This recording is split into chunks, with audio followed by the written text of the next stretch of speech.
Si Aling Rosa, 68 anyos. Payat, nanginginig ang tuhod at matagal nang may rayuma.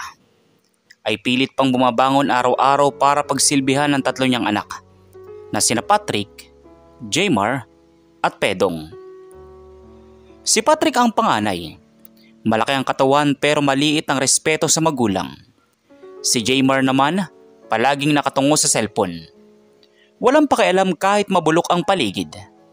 At si Pedong ang bunso. Pinakamalakas mang-asar at pinakamabilis tumalikod kapag may responsibilidad. Sa simpleng bahay nila sa gilid ng bundok, si Aling Rosa lang ang kumikilos. Nagluluto, naglalaba, nagwawalis.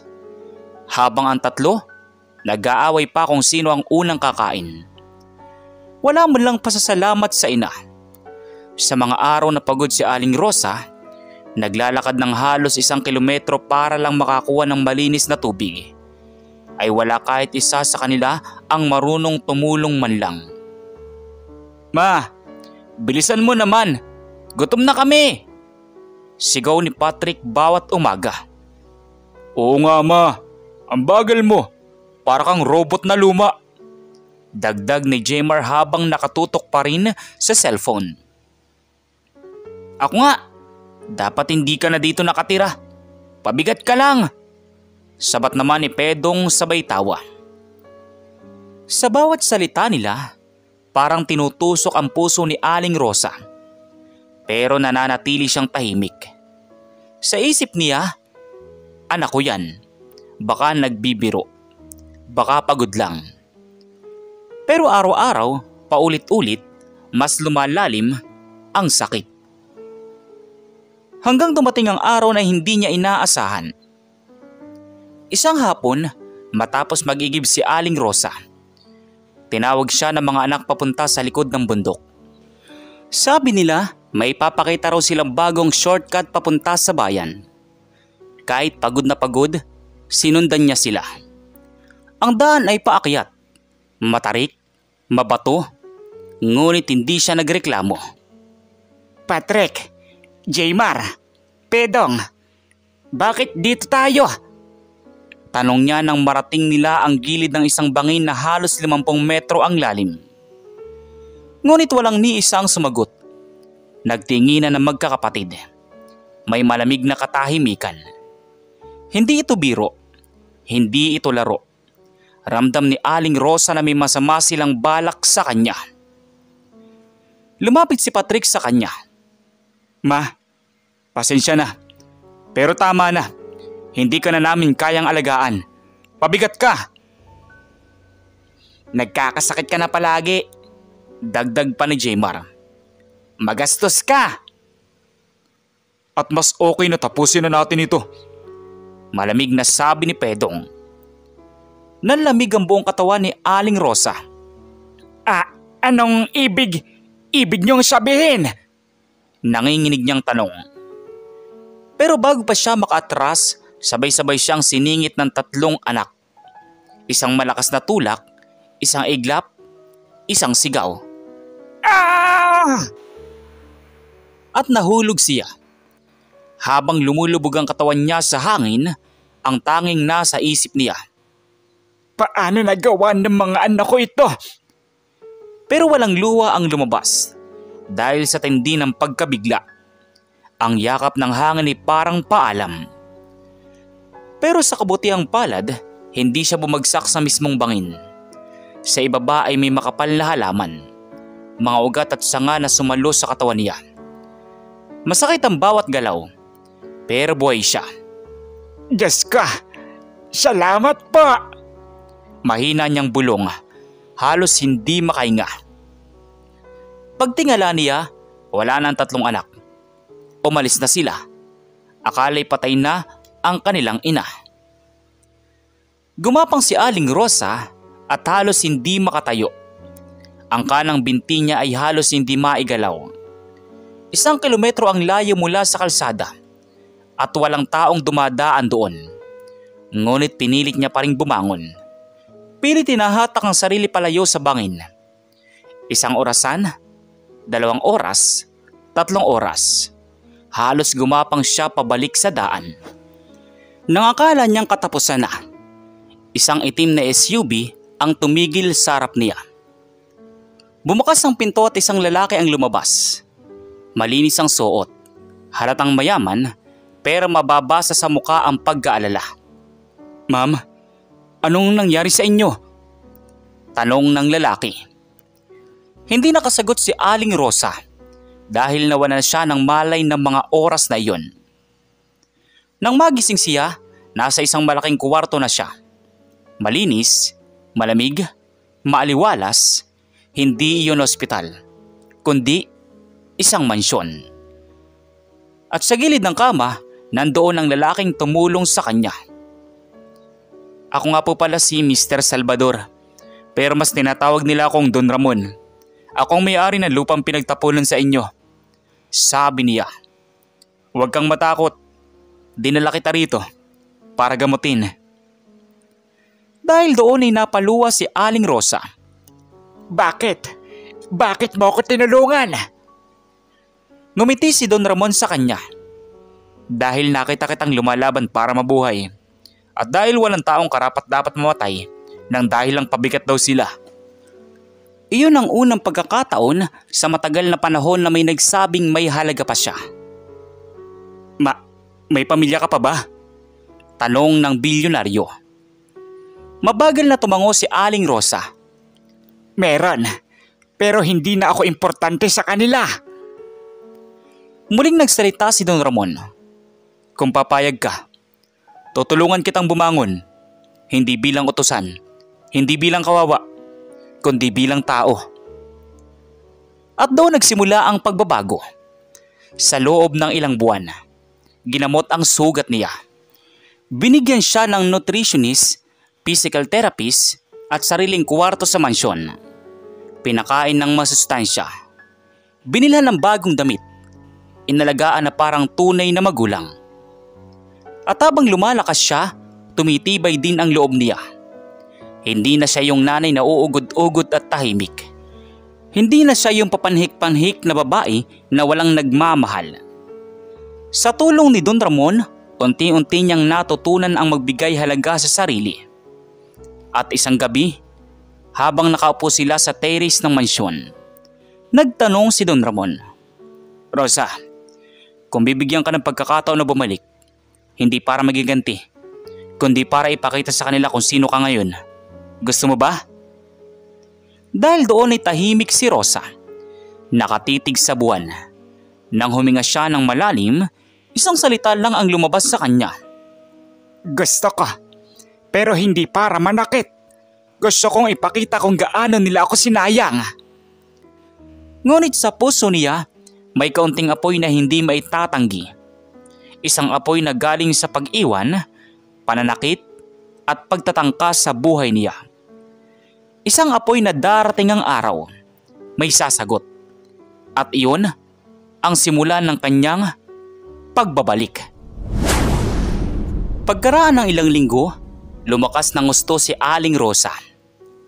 Ang dating payat at nanginginig na matanda ay nagkakaroon na ng sigla. Kapag sinasalamin niya ang sarili sa malaking salamin ng mansyon, hindi siya makapaniwalang siya iyon. May kulay ang pisngi, tuwid ang tindig, at may liwanag sa mata. "Rosa, kaya mo pa ba?" tanong ni Liza, ang physical therapist habang hawak ang walker. "Kaya ko. Gagaling ako." Sagot ni Aling Rosa, may tapang sa boses. Araw-araw, nagpapraktis siyang maglakad, mag-ehersisyo at palakasin ang tuhod na halos bumigay noon. Walang araw na lumipas na hindi siya inihikayat ni Don Ramon. "Ang tunay na lakas, nag-uumpisa sa pagnanais mong bumangon," sabi ni Don Ramon. Hindi man siya sanay sa ganoong pagtrato. Unti-unti niyang tinatanggap na may taong tunay na nagmamalasakit sa kanya. Isang bagay na hindi niya naramdaman sa sariling mga anak. Tuwing gabi, nag-uusap sila ni Don Ramon tungkol sa buhay. Doon niya nalaman na dati rin itong mahirap. Naggaling din ito sa wala. At dahil doon mas lalo niyang naintindihan kung bakit ganito kalakas ang puso ng bilyonaryo. "Tandaan mo, Rosa," sabi nito isang gabi. "Hindi masama ang manatiling mabait. Pero dapat marunong ka ring tumayo kapag inaagrabyado ka." Napayuko si Rosa. Sanay lang akong tanggapin, Ramon. Palagi kong iniisip, anak ko sila. Baka may dahilan sila. Umiling naman si Don Ramon. "Walang dahilan para itapon ka sa bangin." Tumahimik si Rosa at sa katahimikang iyon, may luhang pumatak. Hindi dahil sa sakit, kundi dahil sa muling pag-unawa niya sa sarili. Noon lang niya inamin na hindi niya deserve ang ginawa sa kanya. Habang lumalakas ang katawan niya, sinabayan iyon ni Don Ramon ang pag-angat ng dignidad niya. Pinaupo siya sa simpleng klase sa mansyon. Basic reading refresh, budget management, at simpleng business handling. Hindi para gawin siyang empleyado, kundi para matutunan niya ang halaga ng sarili at pera. "Rosa," sabi ng guro isang hapon, "kapag marunong kang humawak ng pera, hindi ka kailanman magiging pabigat sa kahit kanino." Tumango si Rosa. Iyon ang unang beses na may nagsabi sa kanya ng ganoon. Sa loob ng 3 buwan, lumakas ang katawan, utak at loob niya. Hindi na siya yung uugod-ugod na ina. Hindi na siya yung madaling maliitin. Sa una, natatakot siyang magbago. Pero habang lumilipas ang araw, nararamdaman niyang may bagong buhay na naghihintay sa kanya. Isang umaga, tinawag siya ni Don Ramon sa opisina nito sa mansyon. Formal ang mukha ng bilyonaryo. "Rosa, may papakita ko sa iyo." Binuksan ito ang malaking screen sa opisina. Nakita niya ang 3 anak niya, sina Patrick, Jaymar at Pedong. Nakaupo sa tindahan sa bayan. Nakakatawa, masungit at wala pa ring respeto sa paligid. "Sinundan ko sila ng konti," sabi ni Don Ramon. "Gusto kong malaman mo ang totoo bago ka magdesisyon sa buhay mo." Nakita nila sa video. Nagkukwento si Pedong sa barkada. "Kung hindi namin tinulak si Mama, baka hanggang ngayon, gastos pa rin kami." Tumawa pa ito. Si Jaymar naman nagsalita sa video. "Ang tagal niya magluto. Alos araw-araw. Butika, gastos namin dahil sa rayuma niya. Buti na lang nawala na." Si Patrick naman ang pinakamasakit na may sinabi sa video. "Natural lang naman yun. Survival. Hindi kami handang maging alalay na matanda." Habang pinapanood yun ni Rosa, unti-unting lumamig ang buong katawan niya. Hindi dahil sa galit lang, kundi dahil sa malinaw na katotohanang hindi nila siya minahal kahit kailan. Hindi siya pabigat, hindi siya problema, hindi siya dapat tinulak sa bangin. Sila lang ang nagkulang. At doon pa niya napagtanto ang isang bagay. Hindi niya kasalanan ang lahat. Nang matapos ang video, hindi nakapagsalita si Rosa. Hindi siya umiyak. Hindi siya sumigaw. Tumagal ng 1 minuto ang katahimikan bago siya bumulong. "Ramon, ayoko nang bumalik bilang mahina. Kung babalik man ako, gusto kong makita nila ang babaeng hindi nila pinahalagahan." "Darating ang araw na iyon," sagot ni Don Ramon. "At kapag dumating iyon, hindi mo na kailangan magsalita. Ang presensya mo pa lang, guguho ang konsensya nila." Pagsapit ng ika-4 na buwan, narigaluhan siya ni Don Ramon ng isang bagay na hindi niya inaasahan. Isang maliit na keycard. "Ano to?" tanong ni Rosa. "Yan ang access card sa bagong tahanan mo," sagot ng bilyonaryo. Napatigil si Rosa. "Ramon, hindi ko kaya." "Kaya mo yan, Rosa. Ang maliit na bagay na iyon ay pag-aari mo na. Hindi kita binibili. Binigyan lang kita ng pagkakataon. Ikaw ang bahala kung paano mo ito gagamitin." Para siyang nabingi sa narinig.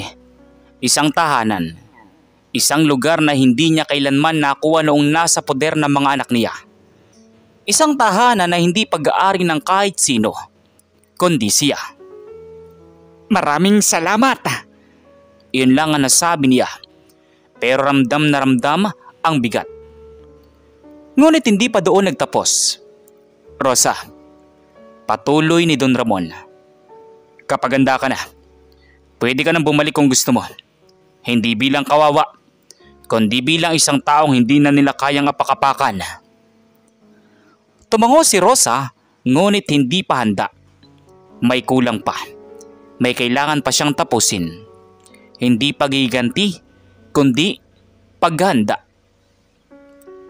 Sa sumunod na mga buwan, halos hindi mo na makikilala si Rosa.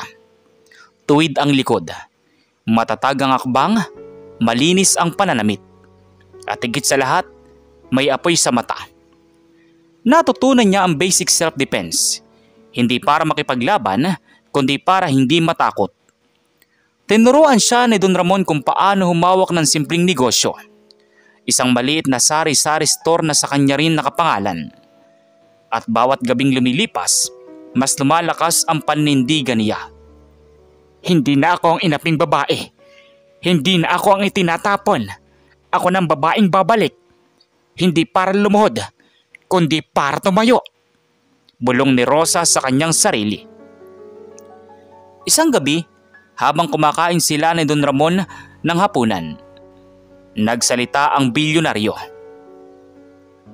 Rosa, 4 na taon nang lumipas mula nang itapon ka nila. Wala ni isa sa kanilang nagganap sa iyo. Wala ni isang nag-ulat na nawawala ka. Wala ni isang nag-alala. Tumigil sa pagkain si Rosa. Ano bang plano mo kapag bumalik ka? Tumingala siya diretso sa mata ni Don Ramon. Simple lang, Ramon. Gusto ko lang makita nila kung sino ang babaeng sinayang nila. At doon nagsimula ang paghahanda para sa kanyang pagbabalik. Mabilis ang lumipas na 4 na taon. Para kay Aling Rosa, parang isang napakahabang panaginip. Mula sa bangin, sa ospital, sa mansyon, hanggang sa pagbabalik ng lakas at dignidad. Parang pinagtagpo ng tadhana ang lahat para sa araw na ito. Ang araw ng kanyang pagbabalik. Isang umaga, nakasuot siya ng simpleng pero malinis at maayos na damit. Maayos ang buhok. May kumpiyansa sa bawat galaw. Walang bakas ng kahinaan. Sa tabi niya, nakatayo si Don Ramon, nakangiti ng may paggalang. Handa ka na? Tanong ng bilyonaryo. Huminga siya ng malalim. Oo, Ramon. Hindi para maghiganti. Para lang makita nila ang babae na hindi nila kayang baliin. Isang itim na SUV ang naghihintay sa kanila. Habang umaandar ang sasakyan paakyat sa dating tirahan niya, hindi maiwasang tumibok ang puso niya ng mabilis. Hindi dahil sa takot, kundi sa pagharap na matagal niyang inantay. Pagdating nila sa lumang bahay, halos hindi siya nakapagsalita. Gumuho ang dingding. May butas ang bubong at halatang hindi inayos kailanman. Mas malala ang kalagayan kaysa nung huli niya itong nakita. Hindi nga nila inalagaan, bulong ni Don Ramon. Pero hindi doon natapos ang pagkabigla. Si Pedong, ang bunso, lumabas ng bahay. Tumaba ito. Nakasando, hawak ang sigarilyo at halatang wala pa ring direksyon. Hoy! Sino kayo? Natigil ang salita niya. Nang lumapit si Rosa, napaatras ito. Ma? Hindi makakilos si Pedong. Para siyang nakakita ng multo. Pero si Rosa, tuwid ang tindig. Tahimik, walang emosyon. Pero sa loob niya, may bigat na bumabalik. Magandang araw, Pedong. May hinahon niyang sabi. Nalaglag ang sigarilyo nito. Akala namin patay ka na. Ngumiti si Rosa ng bagya. Yan nga ang inaasahan nyo, di ba? Hindi nakasagot si Pedong. Nanlamig ang mukha nito habang pinagmamasdan ang bagong anyo ng kanilang ina. Lumabas mula sa loob sina Patrick at Jmar. Parehong nawindang nang makita ang ina. Imposible, bulong ni Jmar. Hindi pwede to, sabi ni Patrick. Kita ang takot sa boses. Ano? Natatakot ba kayo? Sagot ni Rosa. Hindi tumataas ang boses pero ramdam ang kurot sa bawat salita. Nagkatinginan ng magkakapatid na tila sabay-sabay na nabuhay ang konsensya. Ngunit mabilis ding napalitan niyo ng kaba. Kaba na baka may dala ang ina. Baka may kaso, baka may ebidensya. Baka dumating ang pulis. Lalo na nang makita nila si Don Ramon na nakatayo sa tabi niya. Sino yan? Tanong ni Jmar.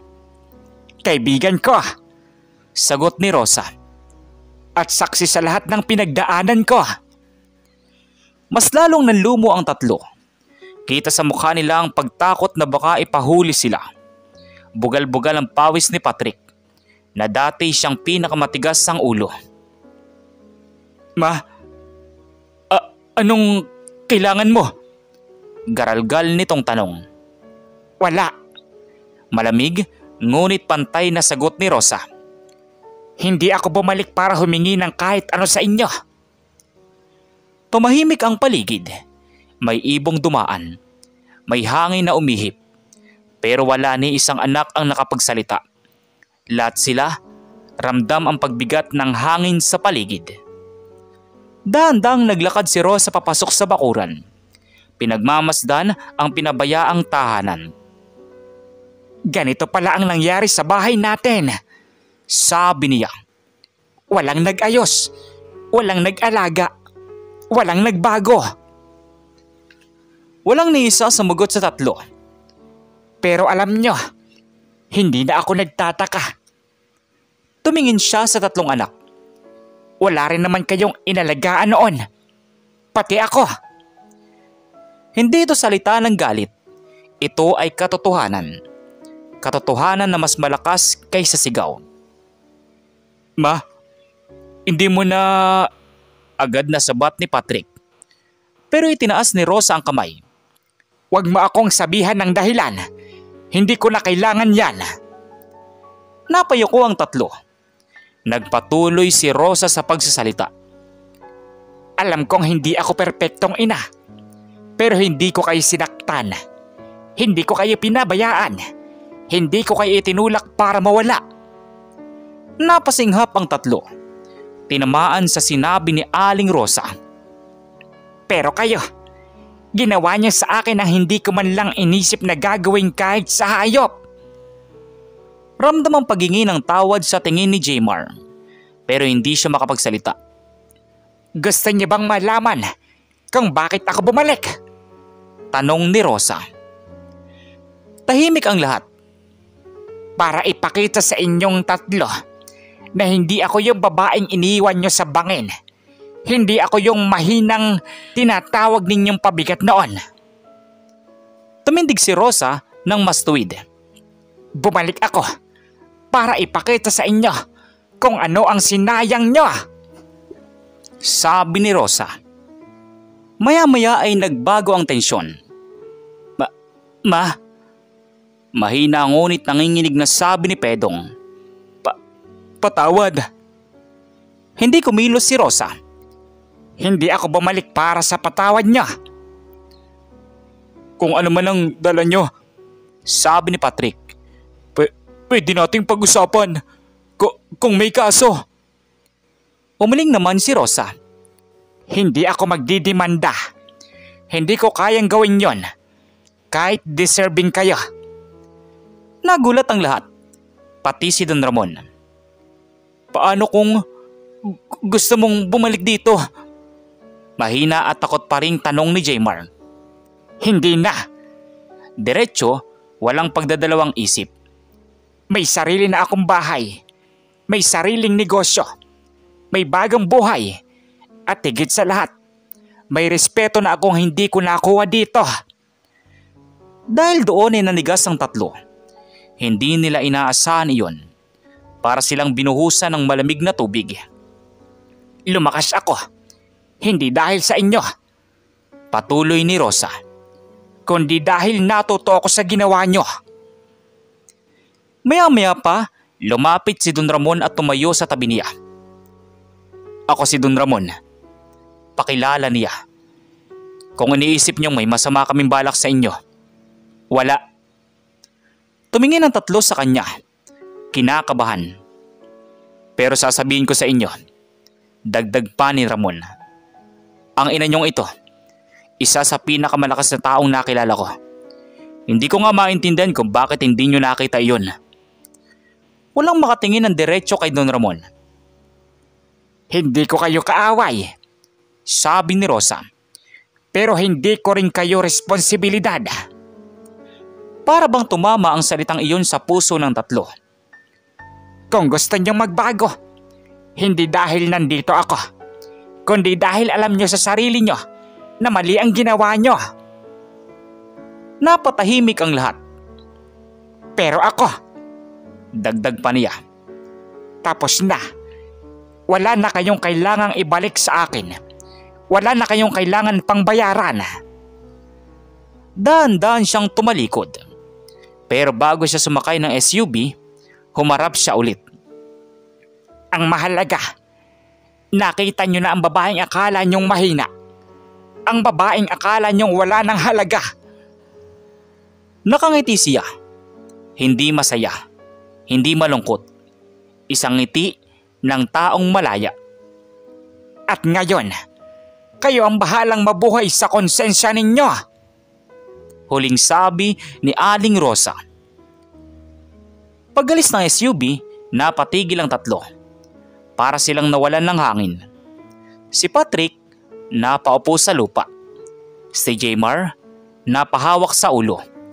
Si Pedong, naluha ng hindi niya sinasadya. At sa unang pagkakataon, hindi dahil sa takot sila napahinto, kundi dahil nakita nila ang ina nilang hindi nila kailanman binigyan ng pagmamahal. Isang babae na bumalik, hindi para gumanti, kundi para ipamukha sa kanila ang katotohanan. Sila ang nawala, hindi ang ina. Pagkalipas ng pagbisita ni Aling Rosa sa lumang bahay, naging usap-usapan iyon sa buong baryo. Ang dating itinuturing na mahirap, ugod-ugod at halos di makalakad, ngayon ay isang babaeng tuwid ang tindig, may sariling negosyo at may kasama pang bilyonaryo. Pero para kay Rosa, hindi yun tungkol sa pagpapakitang yaman. Tungkol iyon sa mensahe na ang sinumang minamatay maaaring umangat at ang sinumang nangaapi kahit hindi makulong ay tatamaan ng konsensya. Sa bagong bahay niya, isang simpleng bungalow. Maliwalas ang paligid, may maliit na hardin, may tindahan sa gilid, at may katahimikang matagal na niyang hinintay. Dito nagsimula ang tunay niyang buhay. Pagbalik ng tatlong anak sa loob ng bahay nila, hindi sila nakapagsalita sa bigat ng konsensyang bumabalot. Si Patrick, hindi makatulog sa gabi. Palakad-lakad. Hindi nawawala sa isip niya mga salitang binitawan ng ina. Hindi ko kayo responsibilidad. Si Jmar nagkulong sa kwarto. Nakatingin sa dingding. Hindi niya matanggap na hindi kailangan ng ina ang kahit ano mula sa kanila. Si Pedong, pinakatigas ng ulo noon. Ang unang umiyak ng palihim.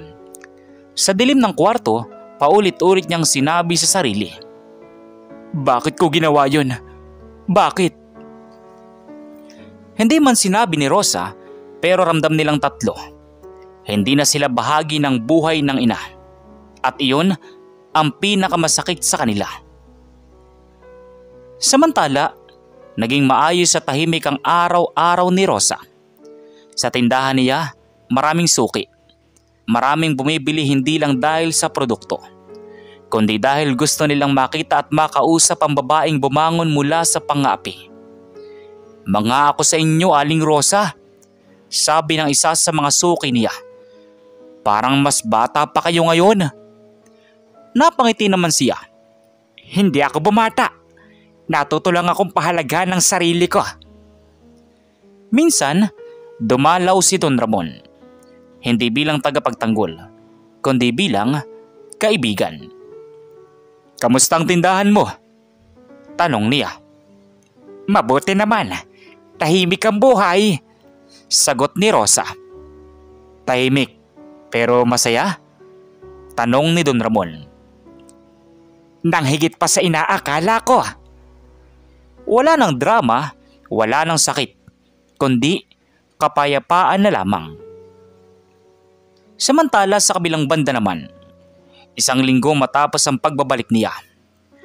Isang umaga, kumatok sa tindahan ng 3 anak. Sina Patrick, Jaymar at Pedong. Halos sabay-sabay silang nagpakita.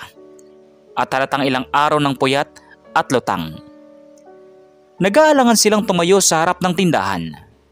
Nang lumabas si Rosa, napayuko agad ang 3. Ma, pwede ba kaming makausap ka? Tanong ni Patrick. Nanginginig ang boses. Sandali lang. Sagot ni Rosa. Walang galit, walang lambing, kundi kalmado lang. Naglabas siya ng 3 mono black chair. Umupo silang magkakapatid. Pero si Rosa nanatiling nakatayo. Hindi dahil gusto niyang ipamukha ang kapangyarihan, kundi dahil iyon ang simbolo ng bagong lakas niya. Sila ngayon ang nakatingala sa kanya. Ma, una nagsalita si Jaymar. Gusto naming humingi ng tawad sa lahat ng ginawa naming kasalanan. Hindi namin alam ang tama noon. Hindi kami nag-isip. Akala namin tama ang desisyon namin. Sumunod naman na nagsalita ay si Pedong. Ma, bawat gabi hindi ako makatulog. Paulit-ulit kong nakikita yung gabi sa bangin. Pati yung mukha mo bago ka natulak. Alam naming mali. Alam naming hindi na dapat maulit. Sana, kahit konting pagkakataon lang. Si Patrick naman ang huling nagsalita. At siya ang pinaka-prideful noon. Ma, hindi namin hinihingi na bumalik ka sa buhay namin. Alam naming may bago ka ng mundo. Pero kung pwede lang, kahit kaunting kapatawaran na hindi upang bumalik ka, kundi para makatulog kami ng hindi dalang-dalang kasalanan. Tahimik si Rosa. Walang imik. Pinakinggan niya lahat. Hindi siya nagalit. Dahil nakikita niya, hindi ito pag-arte. Ito ay pagsuko sa konsensya. Lumapit si Rosa sa kanila. Hindi siya nakataas ang kamay. Hindi siya nanginginig. Buo ang loob niya. Pinatawad ko na kayo. Sabi niya.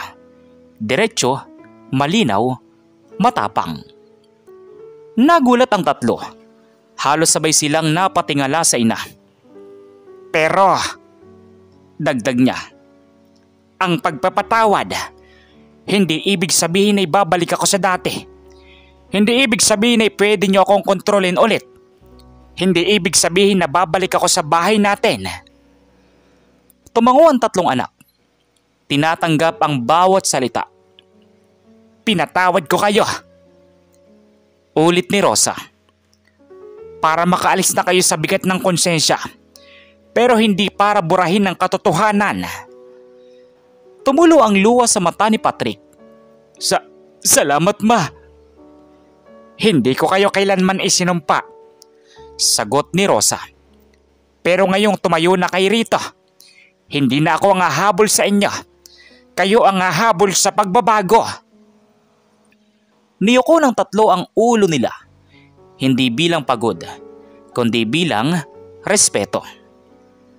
Bago sila umalis, may huling sinabi si Rosa. Kung gusto niyang bumawi, hindi sa akin, kundi sa sarili niyo.